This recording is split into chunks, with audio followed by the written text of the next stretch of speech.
আসসালামু আলাইকুম। কেমন আছেন সবাই? তো দেখুন আমার সাথে ওই দিনটা কি হয়েছিল, আমি সবগুলো খেলনা দেখাইতেছিলাম। ১ম প্লেটটাই আমার ভেঙে গেল হাত থেকে পড়ে। তো কি করব? খুব কষ্ট লাগতেছে। ১ম বানানো সেই সুন্দর প্লেটটাই আমার হাত থেকে পড়ে ভেঙে গেল। কিন্তু বাছাধন, তোমাকে আমি ছাড় দেব না। তোমাকে আমি ঠিক করেই ছাড়বো।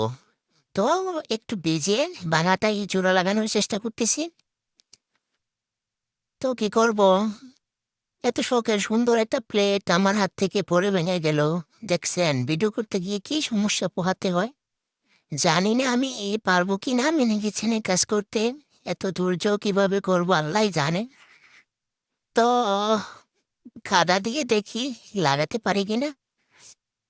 তো লাগাইতেছি ফিনিশিং হ এখন একটু উল্টানোর চেষ্টা করব। উল্টে দেখবো আর কি ভিতর দিয়ে হয়েছে কিনা।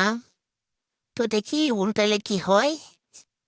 দেখুন, কি ফাটা তাই না ফাইটা আছে। আল্লাহ, আমার কি হয়ে গেল রে। আল্লাহ, তুমি জানো কি হবে আমার কপালে। বাইন্দাই গেছে যা। তোর আবার কাদা দিয়ে লাগাবো। আবার নতুন করে কাদা দিয়ে দেখি ফিটিং করা যায় কি না। তো অবশেষে কি হয় দেখি আমার প্লেটটার কপালে কি আছে। বাইরে ভাই, ভিডিও করা যে এত কঠিন আমি আগে জানতাম না।